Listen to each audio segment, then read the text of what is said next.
खगोल स्वभाव थे कि अपने अंतिम दिनों में यानी 2005 के पहले 2-3 साल और मामूली खरीद प्रारंभ हुई थी। और ये धान की जो खरीद है, समर्थन मूल्य पर जो खरीद है, ये खरीद हम लोग की जब सरकार आई है बिहार में, तब किसानों से समर्थन मूल्य पर खरीद तेजी से प्रारंभ हुआ है। इसलिए मैं बिहार के किसानों को और बिहार के माध्यम से देश के किसानों को ये बताना चाहूँगा कि एपीएमसी ये समर्थन मूल्य पर धान या किसी और चीज़ की खरीद को बंद नहीं किया जा रहा है, बल्कि ये नरेंद्र मोदी की सरकार है जिन्होंने लागत का 1.5 गुना और समर्थन मूल्य निर्धारित करवाया और इतने बड़े पैमाने पर और किसानों से समर्थन मूल्य पर खरीदने का काम किया गया। मित्र, दूसरा जो एक बिल है वो कॉन्ट्रैक्ट फार्मिंग को लेकर है।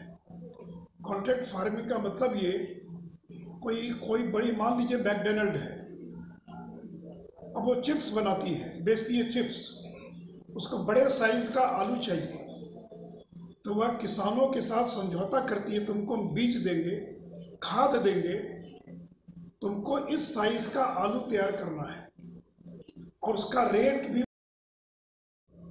ये जो कृषि बिल जो लाया है उसमें किसानों को मुक्त कर दिया बंधन से कि आप बाजार समिति में बेचना चाहिए वहाँ बेचिए, बाहर बेचना चाहिए बाहर बेचिए, हिंदुस्तान के किसी कोने में बेचना चाहिए वहाँ बेचिए, भारत के बाहर बेचना चाहिए भारत के बाहर बेचिए। लेकिन राजद कांग्रेस के लोग इस प्रगतिशील कदम का भी और विरोध कर रहे हैं। और इससे मैंने कहा कि राजद, इसका मतलब है कि फिर से किसानों को बाजार समिति के चंगुल में और लाने की साजिश कर रहा है।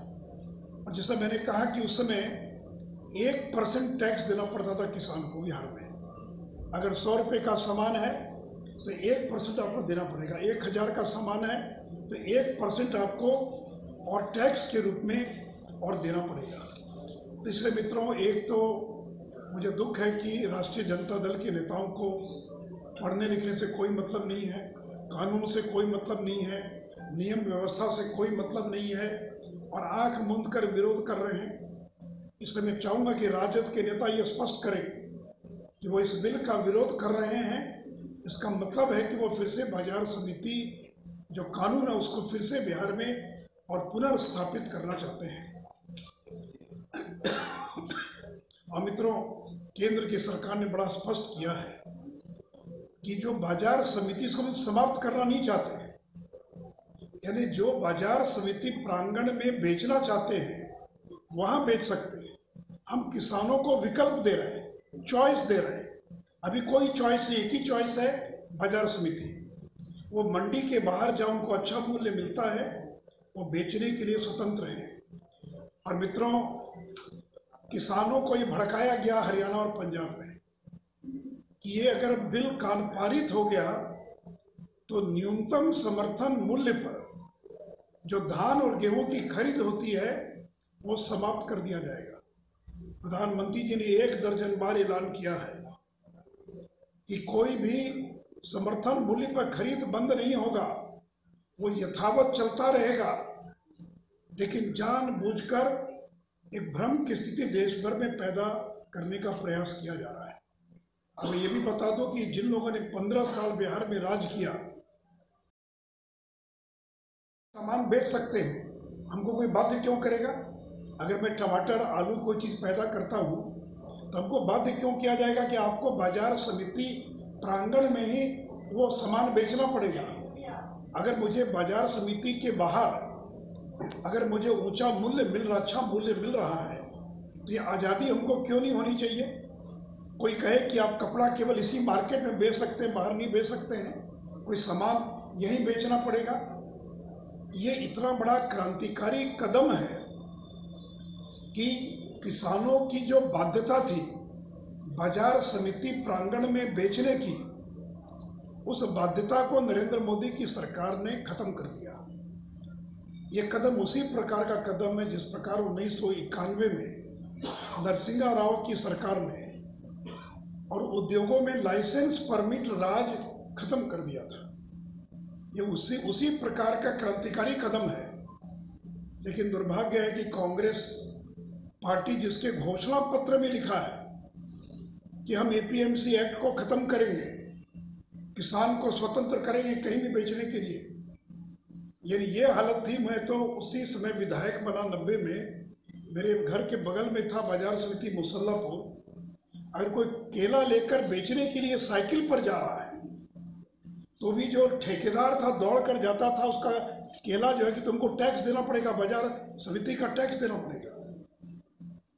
और आश्चर्य की बात है कि उसका मतलब क्या था कि बाजार समिति का एक एरिया निर्धारित है, उसी में बेचना पड़ेगा। मान लीजिए कि कोई बाढ़ के पास कोई किसान है और बगल की मंडी है दूसरे जिले में, लखीसराय किसी और जिले में, तो आप बगल में नहीं बेच सकते, आपको पटना आकर ही बेचना पड़ेगा। और सभी अखबारों की सुर्खियों में है कोविड के कारण जो प्रोटोकॉल है, मास्क लगाना, दूरी बनाए रखना, इन सारे नियमों की अवहेलना कर विपक्ष के लोग, जिसमें आरजेडी, कांग्रेस, सारी पार्टियां शामिल थी, वो लोग डिप्टी चेयरमैन के कुर्सी तक पहुंच गए। ऐसा राज्यसभा के इतिहास में बहुत ही शायद ही कभी इस प्रकार की घटना घटी होगी, क्योंकि वो निर्वाचित सदन नहीं है बल्कि एमएलएस के द्वारा, और माना जाता है कि वो उच्च सदन है, इसको उच्च सदन कहा जाता है। और इस उच्च सदन से ये अपेक्षा नहीं रहती है कि लोग और डिप्टी चेयरमैन या चेयरमैन की कुर्सी के नज़दीक पहुंच जाएं। लोग कागज फेंकने लगे। उपसभापति श्री हरिवंश जी को गालियां दी गई, उनको धमकियां दी गई, लोगों ने उनके माइक को उखाड़ने का प्रयास किया, जो टेबल पर जो माइक लगा रहता है उसको उखाड़ने का प्रयास किया। और कुछ सदस्य जो हैं, सेक्रेटरी जनरल की जो टेबल होती है बीच के अंदर, उस टेबल के ऊपर चढ़ गए, रूल बुक को फाड़ने का प्रयास किया गया। उनके एकदम नज़दीक जाकर रूल बुक को और इस प्रकार से दिखा रहे थे, बिल की कॉपी को फाड़ा गया। और ऐसी स्थिति आ गई कि मार्शल को दीवार बनकर सदस्यों और डिप्टी चेयरमैन के बीच में खड़ा होना पड़ा। और मित्रों, सबसे दुर्भाग्यपूर्ण बात यह है कि आरजेडी जैसी पार्टी, ये लोग भी उन्हीं लोगों के साथ शामिल थी। इसका खामियाजा इनको आगे आने वाले दिनों के विधानसभा चुनाव में भुगतना पड़ेगा, क्योंकि राष्ट्रीय जनता दल को किसानों से कभी दूर दूर तक कभी कोई मतलब नहीं रहा। और आज समय नहीं कि मैं आपके सामने इस बात को बताऊं कि हमारी सरकार ने किसानों के लिए क्या क्या काम किया है। ये राष्ट्रीय जनता दल, कांग्रेस, ये किसान विरोधी हैं, जिनको किसानों को हितों का कोई ख्याल नहीं है। और ये चाहते हैं कि किसान उसी प्रकार परंपरागत तरीके से बिचौलियों के, दलालों के और चंगुल में फंसे रहे। आज हरियाणा पंजाब में आढ़तिया होते हैं, उसको बोलचाल की भाषा में आप मिडिल मैन कर सकते हैं। तो आज वहाँ जो आंदोलन है उसके अंदर बहुत बड़ी भूमिका इन दलालों की है, इन बिचौलियों की है, जिनको कमीशन एजेंट करते हैं। वहाँ पर मैं उसके विस्तार में नहीं जाऊँगा, लेकिन बिहार को हम पंजाब, यानी इस मामले में हम पंजाब और हरियाणा नहीं बनने देंगे, जहाँ पर बिचौलिए दलाल से जो मुक्ति मिली है बिहार को और पूरे देश को। और कुछ लोग चाहते हैं कि वो पुरानी व्यवस्था और देश के अंदर बरकरार रहे। इसलिए मित्रों, मुझे लगा कि ये बहुत महत्वपूर्ण, इन्होंने इनकार कर दिया। एयरपोर्ट पर इसको लेकर काफ़ी भाषाभाषी हुई। वो चाहते थे कि उनके शव को हम पार्टी ऑफिस ले जाएं। उनके घर के लोग इतने दुखी थे इन सभी लोगों के पूरे आचरण से कि उन लोगों ने और शव को राष्ट्रीय जनता दल कार्यालय भी ले जाने से इनकार कर दिया। तो इसलिए मित्रों, ये लगातार एक पर एक जिस प्रकार की घटनाएं घटी हैं, और विशेष करके कल जो हरिवंश बाबू जैसे शालीन और शिष्ट पत्रकार रहे, जो एक विद्वान है, एक विद्वता में जिनकी कोई पूरे देश में जिनकी ख्याति है, उनके साथ जिस प्रकार का व्यवहार हुआ है, तो राष्ट्रीय जनता दल से हम ये तो अपेक्षा करते थे या अपेक्षा करते हैं कि वो उस पूरी घटना की निंदा करते, उसकी भर्त्सना करते। इसके बजाय भर्त्सना करना तो दूर की बात, ये सारे लोग उसके अंदर शामिल रहे। मित्रों, ये जो कृषि बिल से जुड़ा मामला है, तो मैं केवल आपको याद करा दूं कि ये जो एपीएमसी एक्ट है, एग्रीकल्चर प्रोड्यूस मार्केटिंग एक्ट, जिसको बाजार समिति कानून बोलचाल की भाषा में जानते हैं, 2006 में तत्कालीन एनडीए की सरकार, जिसके मुखिया नीतीश कुमार थे उस समय, हम लोगों ने उस बाजार समिति कानून को और पूरी तरह से समाप्त कर दिया, रिपील कर दिया। और हिंदुस्तान में बिहार देश का पहला राज्य था और आज भी पहला राज्य है जिसने बाजार समिति कानून को समाप्त कर दिया।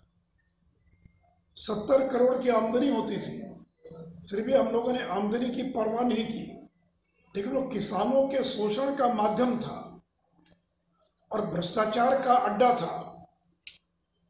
और जब ये बिल रिपील किया जा रहा था विधानसभा में, तो राष्ट्रीय जनता दल के लोगों ने उसी प्रकार हंगामा करने का प्रयास किया जैसे कल राज्यसभा में हुआ। वॉकआउट किए, राज्यपाल तक, राजभवन तक गए उसके समर्थन में कि उसको रिपील नहीं किया जाना चाहिए। तो मित्रों, मैं राष्ट्रीय जनता दल के, वो केवल बिहार के ही वरिष्ठतम पत्रकार नहीं है, बल्कि देश के जाने माने और बड़े पत्रकार हैं। तो ये जो हमला है, ये जो अमर्यादित व्यवहार है और जो आचरण है, उससे पूरा देश दुखी है। और खास करके बिहार के लोग, चूँकि रघुवंश जी, हरिवंश जी बिहार से जिस प्रकार से जुड़े रहे हैं, तो हर एक बिहारी अपने आप को अपमानित महसूस कर रहा है। हर एक बिहारी को लग रहा है कि ये हमला या ये आचरण हरिवंश जी के साथ नहीं हुआ है, बल्कि हर बिहारी के साथ इस प्रकार का अमर्यादित आचरण हुआ है। अब मित्रों, हम ये भूल नहीं सकते कि पिछले दिनों सुशांत राजपूत का जो मामला आया था, उसमें राष्ट्रीय जनता दल कांग्रेस के लोगों ने विधानसभा में सीबीआई जांच की मांग की, लेकिन कैसा दोहरापन था कि यहाँ तो मांग कर रहे हैं और महाराष्ट्र में तो उन्हीं की सरकार है, यूपी की सरकार है, कांग्रेस उसका एक महत्वपूर्ण घटक है महाराष्ट्र के अंदर, और राष्ट्रीय जनता दल यूपीए का समर्थन कर रहा है। यानी महाराष्ट्र में जो सरकार चल रही है वो यूपीए की, राजद द्वारा समर्थित यूपीए की सरकार, जिसमें कांग्रेस भी शामिल है। यहाँ वो विरोध कर रहे हैं या मांग कर रहे हैं कि सीबीआई जांच होनी चाहिए, लेकिन महाराष्ट्र के अंदर कांग्रेस जिस सरकार में शामिल है वो सीबीआई जांच का विरोध कर रही है। उसी प्रकार रघुवंश बाबू को अपने जीवन के अंतिम दिनों में जिस तरह से अपमानित किया गया कि जिस पार्टी में वो जिंदगी भर रहे, उस पार्टी में अंतिम दिनों में उनको और पत्र लिखने के लिए बाध्य होना पड़ा, उस पार्टी से त्यागपत्र देने के लिए बाध्य होना पड़ा। और उनके परिवार के लोग राष्ट्रीय जनता दल के नेताओं से इतने क्षुब्ध थे कि उनके शव को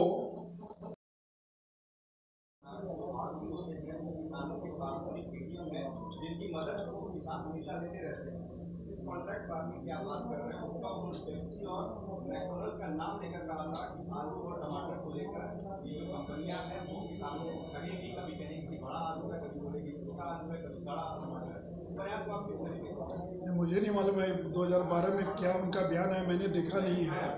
नहीं, ठीक है, मैं बिना पढ़े हुए और बिना उसके ऑथेंटिसिटी को बिना वेरीफाई किए मैं कोई भी बात नहीं कर सकता हूँ।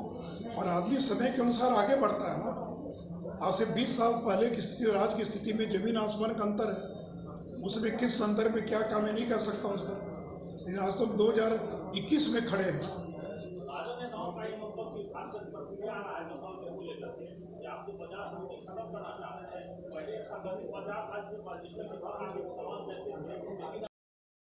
मुझे नहीं मालूम कि बिहार में बिचौलियों के माध्यम से बेचते हैं। देखिए, बिचौलिया, मिडिल मैन तो कहीं भी हो सकता है। उसके माध्यम से उसका शोषण नहीं होना चाहिए। इसलिए यहाँ क्या है, छोटे जो दुकानदार हैं गांव देहात में, वो गांव में जाकर और किसानों से गेहूं धान की खरीद करते हैं और फिर वो खरीद कर बड़े के बड़े जो दुकानदार हैं होलसेलर उनको बेचते हैं। वो एक अलग व्यवस्था है, वहाँ पर एक ऑर्गेनाइज्ड तरीके से पूरी व्यवस्था काम करती है। इसलिए आज यहाँ बिहार में ये बाध्यता नहीं है कि वो कहाँ बेचेगा, कहीं बेच सकता है, लेकिन ये कानून के कारण पंजाब हरियाणा वगैरह राज्यों के अंदर जहाँ बाजार समिति एक्ट लागू था वहाँ पर बेचने की उसकी बाध्यता थी। तो हम लोगों ने APMC एक्ट ख़त्म करके बेचने की बाध्यता को ख़त्म कर दिया। अब जिसको चाहे बेचिए, आप गांव में बेचिए, देहात में बेचिए, ये आवश्यक नहीं कि आपको पटना आकर या मुसल्लापुर में या मुजफ्फरपुर में मंडी में आकर बेचना पड़ेगा। ये बाध्यता हम लोगों ने 2005 में समाप्त कर दिया, जो बाध्यता 2006 के पहले बिहार के अंदर भी ये कानून लागू था।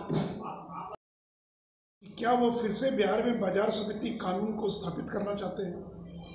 क्योंकि वो बिल का विरोध कर रहे हैं। वो कह रहे हैं कि इसका बिल का विरोध का मतलब है कि बिहार के अंदर जो बाजार समिति कानून था उसको दोबारा बिहार में हम लागू करेंगे। इसका मतलब है कि किसानों का फिर शोषण होगा, फिर बाजार समिति भ्रष्टाचार के अड्डे बनेंगे और कैसे दुरुपयोग होता था। यानी उसका मतलब क्या, कोई भी किसान अपना सामान,